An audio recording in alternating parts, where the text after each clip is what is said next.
Hello, hello, hello. Welcome to David's Den. I am David, and I make videos about Stephen King, his novels, his short stories, and any adaptations that were made for film or television. Right now, I'm working my way through Night Shift, the first collection of short stories that Stephen King published in 1978. Now, what you may not know, there are a lot of really great, or at least feature-length, films out there. We've already covered Graveyard Shift, and we're going to be getting to The Mangler and Children of the Corn, and some really great feature lengths. But if you didn't know, Stephen King has this very generous program called the Dollar Baby Shorts.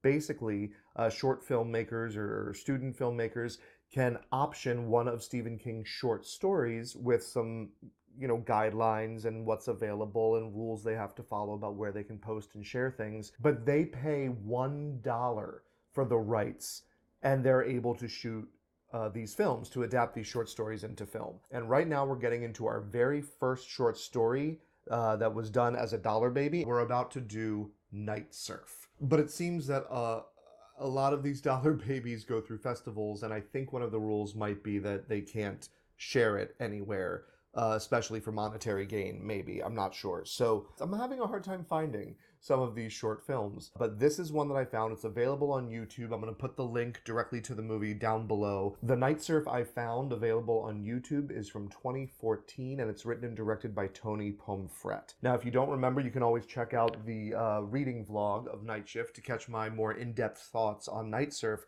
But to catch you up, this is going to be a prequel story or a companion piece to The Stand. And we're going to hear things like A6 and Captain Trips and all this slang and the names for the virus. The short story kind of says, well, all of that is going on and there's this big showdown amongst good and evil happening elsewhere in America.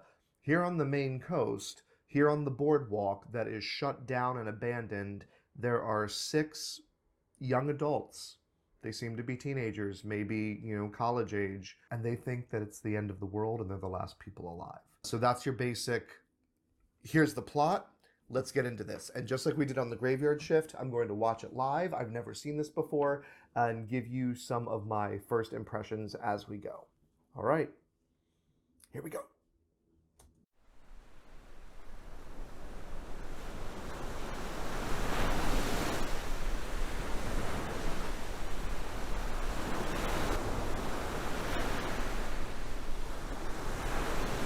Okay, I kind of like the idea of the title card that just catches us up right off the bat. It's different than the short story. In the short story, we hear about Captain Trips and A6, and we're left to kind of piece it together as we go. And we're about a quarter to halfway through the short story before you realize that this is a virus that is ending humanity. But how do you do that in a short film, and especially one that's only 13 minutes long? So yeah, I'm not opposed to this. Normally I don't like the easy giveaway, but I'm here. This cost me a lot of money. Well, you nicked it! Okay, so there's a difference. First of all, I love these 2 girls that are just giggling. I think they're going to be as amazing to watch as they are annoying to my ear. But the radio isn't nicked. It is said very specifically in the short story that Corey was well-to-do before Captain Trips, and he has this big transistor radio the size of a suitcase that he carries around with him, and they're catching these radio stations. So I kind of like, for a short film on a short budget, small budget, not being able to maybe create the radio voice and also kind of put everyone on one even footing, because ultimately they're all facing the same problem. And it's a fantastic device to let us know that, hey, there are still people out there. The radio's just broken. I hope. Shut up. Ooh. Yeah, shut up. What are they fucking laughing at, man? Don't. I love the shot of the fire and everything else just dark where that light can't reach. That is beautiful. Okay, so if I'm thinking of the short story, I'm a little confused because Susie's supposed to be coming up over the dunes to find Bernie, who is our narrator in the short story. And there's supposed to be 6 of them, right? There's Corey with the radio. There's Needles that we should be getting a revelation for later. There is, oh, and by the way, spoilers for all of this as we move forward. Bernie and Susie are a couple. Kelly and Joan are a couple. Needles and Corey. We only have 5 people here. It's the car! Okay, so this is exciting. In the original short story, uh, the opening line is absolutely fantastic. I'm going to put it up right here for you. But it's basically saying the smell of the burning man was on the air as we made our way back down to the beach. And then we get Bernie kind of thinking about what happened with this burning man as we go along with the story. So it seems like what they've done is just rewound a little bit. To give us in real time what we got in exposition in the short story. Grandma? I love that they kept that he calls her grandma. Grandma. So all of this, the seizing and the kind of the effects of the disease, all we kind of get in the short story is the first symptoms are swelling in certain areas. So I think this is really great to visually give us the kind of fate that we should be scared of, right? Now, there's a reason that these people are still alive and don't seem to be so concerned, and we'll see if that comes out in the short story as we go. But I love this visual stakes are high thing that we're being given as an adaptation. Look for a name. Shop, shop, shop!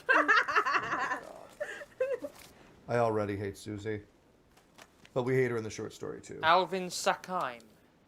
Sack! He's from London. What's he doing here? Look at him. He doesn't have a clue where he is. So they've reset this to London. I really could care less as long as we have a surf, right? Night surf.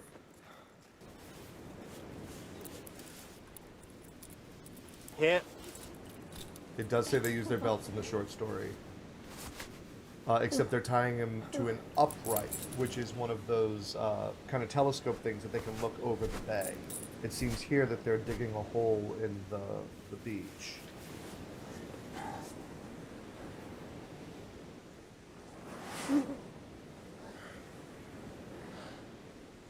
What now? Get wood. Yeah!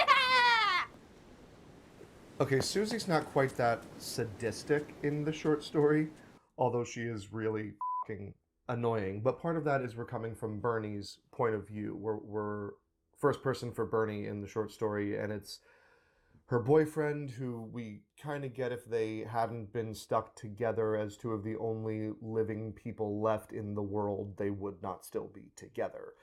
He resents her. He keeps saying she's getting fat.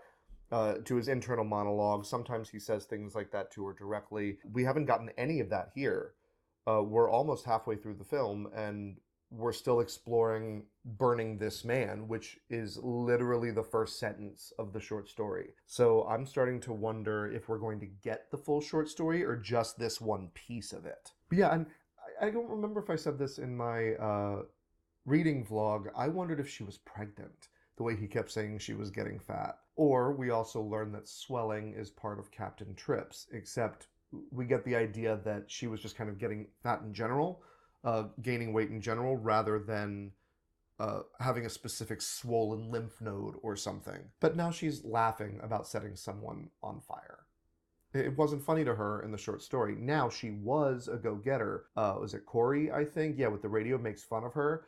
And she takes off chasing him down the beach. And when Bernie catches up with them, she is straddling him like a horse and shoving his face in the water, right, in the ocean. And he has to kick her off of him so she doesn't drown him. She's a little feisty character, and we're getting that from this performance. I just don't know why she's so sadistic and enjoying. Maybe it's not sadism. Maybe it's just she's pyro. We'll see.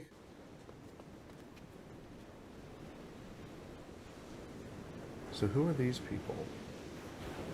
Needles are Bernie, Kelly, and the guy with the radio would have been Corey. It needs to be dry.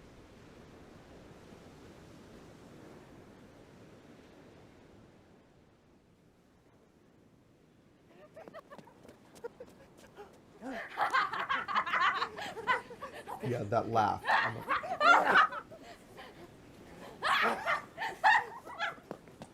Okay, so what we're seeing here is it looks like Corey chasing her and they're flirting, which I guess you could interpret it that way, the way high schoolers sometimes flirt by being mean to each other. But that's not what I got from the short story. But at least we're getting them chasing each other, and we'll see how this plays out.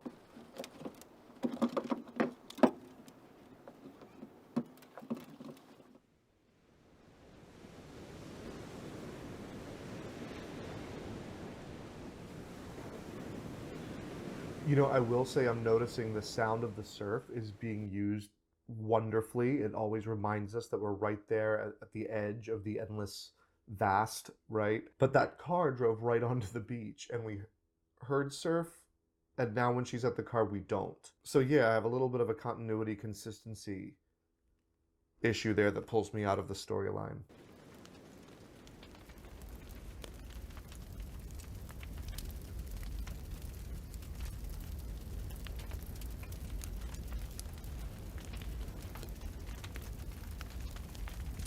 Wait, and now Susie is standing with Corey, although we haven't been given names in this. So I guess that's Bernie?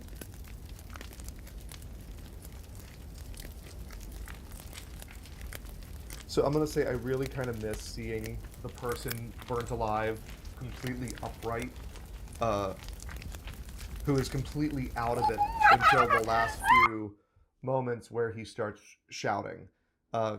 Right before he dies. Otherwise, he has no idea he's being burnt alive. This guy's already dead, apparently, or so out of it he doesn't notice. But I don't mind that so much. I miss not seeing it, or I miss seeing it, rather. But I appreciate that, you know, a short filmmaker on a low budget did what they could do, and it still looks fantastic. They just built a hole, put some wood up, were able to pull that actor out safely and light a fire.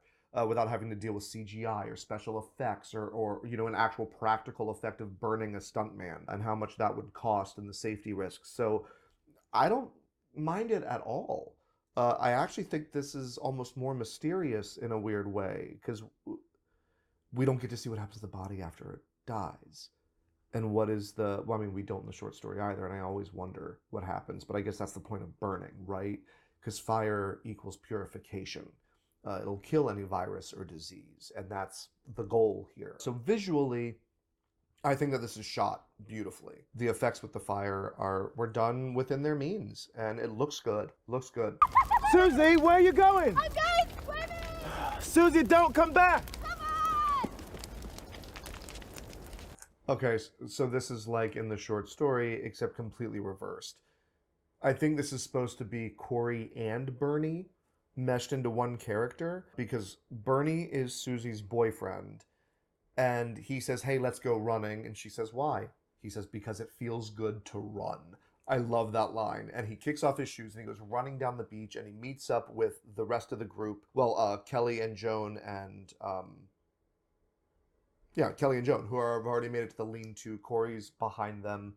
And then, and Needles is there, I think, already. They run down the beach. He does a somersault against Kelly's leg. They start play fighting. Susie catches up being an utter brat. Why didn't you wait for me? I mean, she may have a valid point. I'll give you that. But it's kind of obvious he doesn't want to hang out with you. And you keep pushing him at this point. So now it's on you, I say, as a character trait. Let him go, Ms. Leach. Well, it's also the end of the world. And who else does she have? I shouldn't be so judgmental, I suppose. But here comes Susie, and then Corey comes up behind them, huffing and out of breath with his radio, and why don't you guys ever wait up for me? They get into an argument, and she chases him down the beach. And now here it's all wrapped up into the one character. And I wonder if there was a budget issue about getting another actor, or a casting issue, or if it just was never written that way. I want to know what the story is behind this. Was this a class project, maybe, and you were limited to the actors you had in class? Because if so, I think they're doing a great job of kind of finagling it, and nothing in this adaptation has taken away from the short story for me. So far, they're lining up pretty well. It's just now we have 4.5 minutes left in this 13-minute film, and all we've seen is what is exposition in the short story that happens before the story starts. So I don't think we're going to get all the story. I've got it. Captain Trips. Okay, so in terms of the story, Needles is the one who has it, and Bernie is the one he's speaking to. So yeah, it looks like they split up the duties of Bernie and Corey, and the important part is that somebody in their group now has this disease, right? The danger is at our doorstep now. You sure you're A2? I'm sure I'm A2. Now I'm A6. But we're immune. No, we're not! It just takes longer. That's why they thought that. Everybody dies.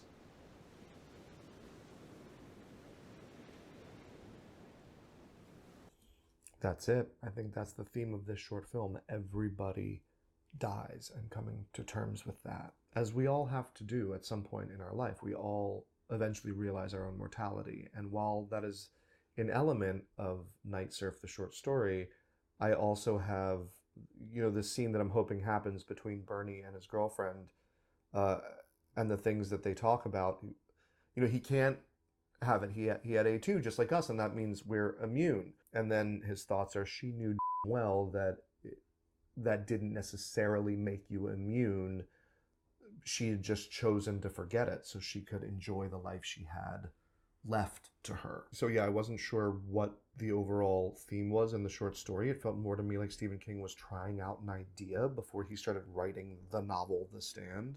But this is what Tony Pomfret seemed to have latched onto for his film. And it hits home with the solitude that we've been given on this beach, right? The use of lighting in these camera shots from the fire. It looks great.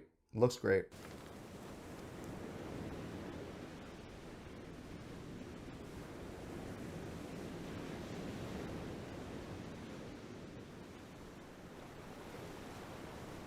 I'm not sure about these slow fades to black, though. I understand the intent behind them and the emotional feel I'm supposed to have.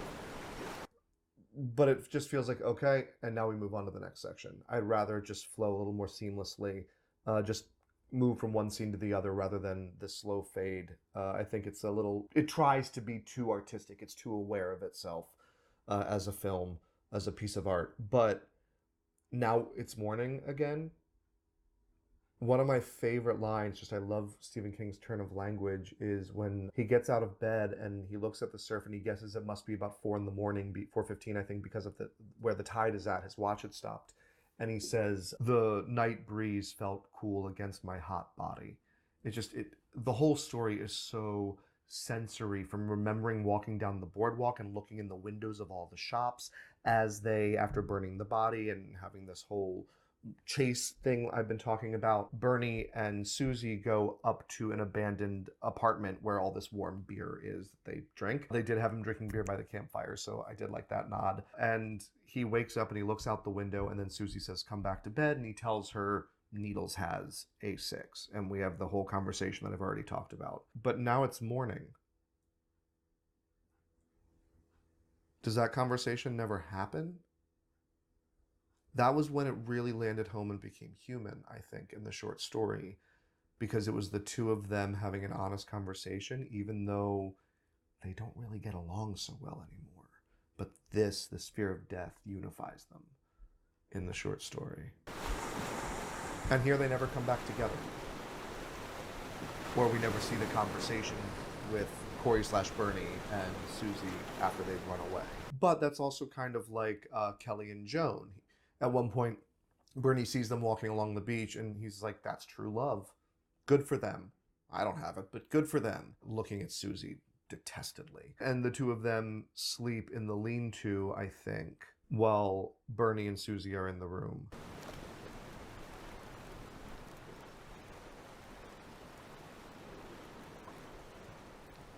And that surf never stops, man. Surf just never stops.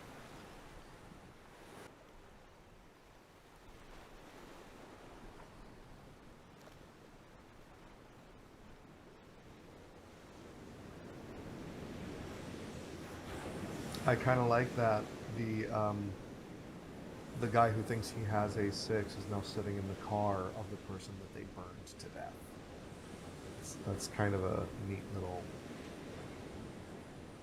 way to line them up.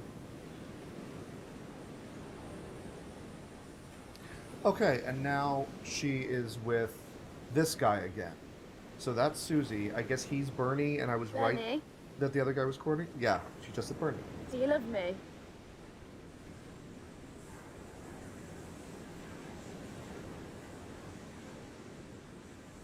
Which is from the conversation in the room.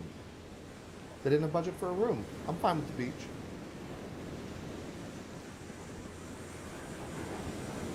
And then it ends with the sound of the surf. I love the way that it ended right there on the surf. And this kind of forlornness of, we really don't have a hope. Because he does know that they are no longer immune just because they had A2. He was the one that Needles confided in. So, yeah, I really enjoyed this. I think that it held on to a lot of the core of the original short story and its themes. It chose to focus more on the man arriving and then burning him, and a little less on what happened between everyone else afterwards. And we don't really get that feeling of, not Corey, of Bernie just hating this girl that he's saddled with. It's more like she's just someone that's there, and it seems like Bernie and Corey might share her because they were definitely flirting with that terrible laugh and chasing each other rather than an angry "I'm gonna get you" chase. Don't be so mean to me, which is kind of Susie's default mode. Don't be so mean to me. Everyone's being mean to me is kind of how we see this character in the short story. So yeah, I'm gonna put some links down below so you guys can watch this on YouTube if you would like. I really enjoyed it. I thought the cinematography was wonderful. I thought what they did with a small budget, not being able to access a full boardwalk and look into the windows, and it's just clutter really when you think about it, not in the short story, but in a visual medium. How do we get all these flashbacks of his memories and the sensory feel of the boardwalk and eating the pizza and the smell of the sunscreen that we get in the short story? It's so hard to do that. So if you have to cut something, I'm not terribly mad about it. The acting was decent. I think the direction was solid, except for those kind of slow fades that I think were too aware of themselves. But I'm happy I watched this, guys, and I hope you enjoy it too. I'll see you next time where we're going to be doing, what is the next one? I have it right here. I am the doorway. Ooh.